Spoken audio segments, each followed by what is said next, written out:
You're watching the news at 1. Thanks so much for staying with us. South Africa's unemployment rate has risen to a 14-year high. The jobless rate has swollen to 27.7%. 433,000 more job seekers are out of work compared to the last quarter of 2016.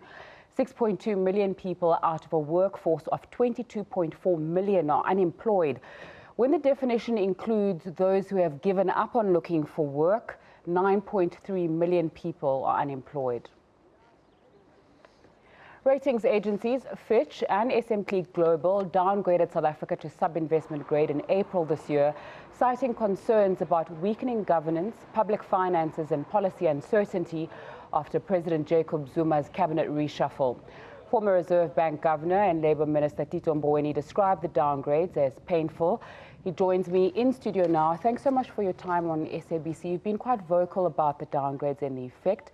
What solutions would you propose to get South Africa out of these economic difficulties? Well, thank you very much for inviting me here to the SABC. We're all very concerned about the investment downgrade. There's a lot of implications which have been discussed by many people, so let's not go there. What we need to do, we need to fix a few things.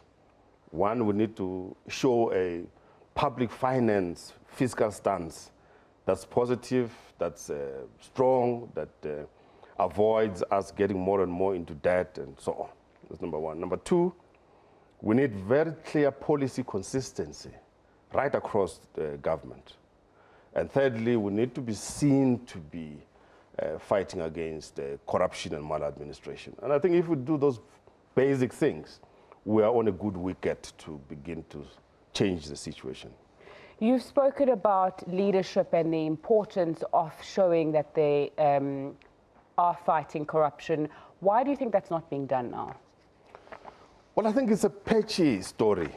Every day we hear of policemen or being arrested, this person being arrested and people being fired from their jobs and so on. But there is a sense right through the country and the world that this thing about state capture is a problem. And it's at the root of corruption.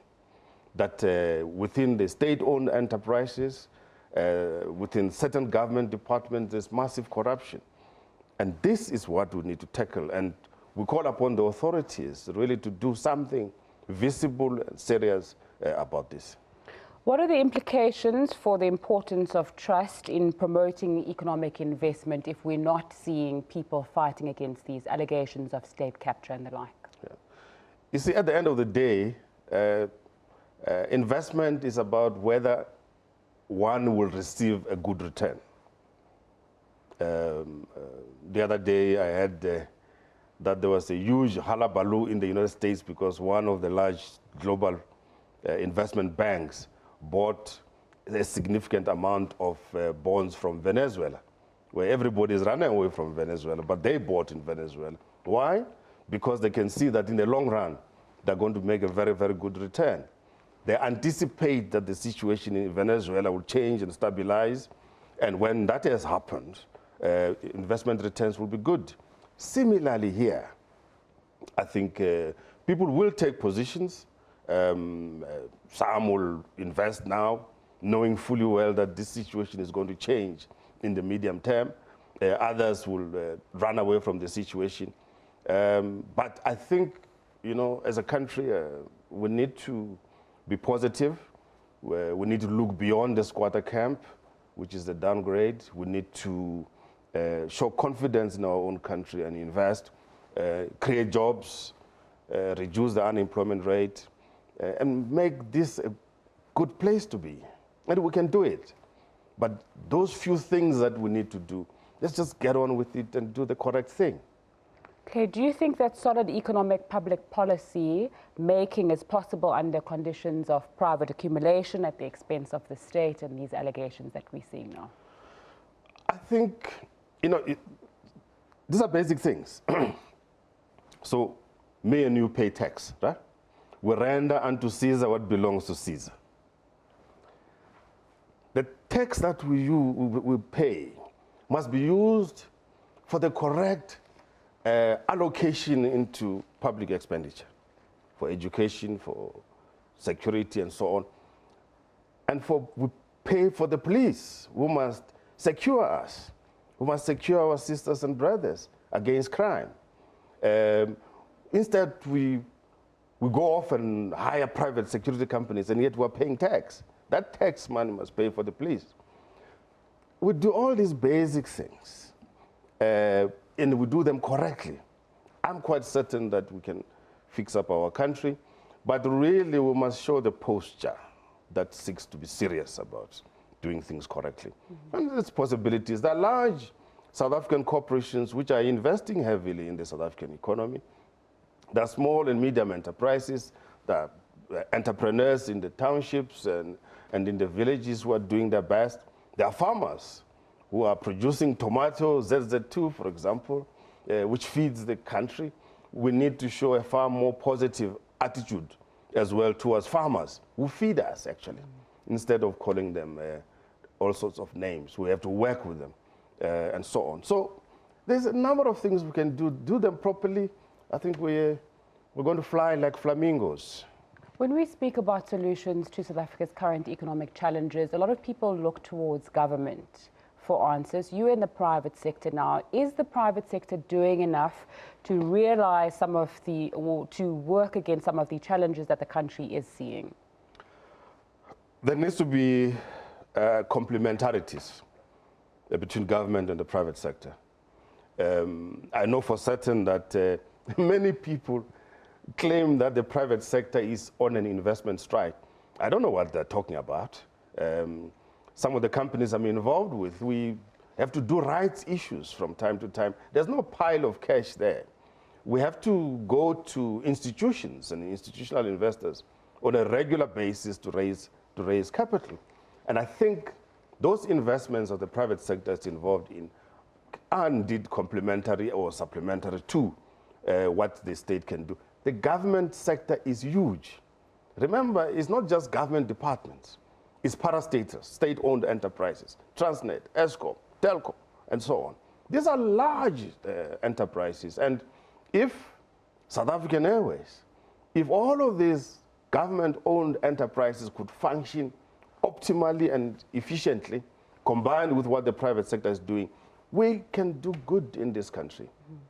Take a look at the labour sector now. What's your view of NEDLAC and the Black Business Council and BUSA splitting and BBC being kicked out effectively of NEDLAC? Well, the way we crafted NEDLAC, you remind me of yes, your Labour Minister many years, yes. I was the Minister of Labour, and that was the first piece of legislation I introduced in 1994, which established NEDLAC, the National Economic Development and Labour Council. The idea there was, let us try and develop a system of social partnership in South Africa. Encourage dialogue involving government, business, and the trade union movement. But we went further, saying that given the nature of our society, let us also involve community-based organizations.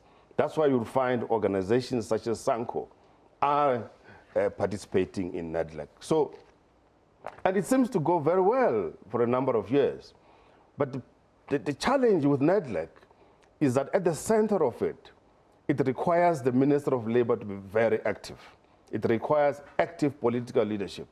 And I think maybe that's where my colleague must focus a lot of her energy, to get all these parties together, focus on the central objectives of NEDLAC, which is to build social partnership.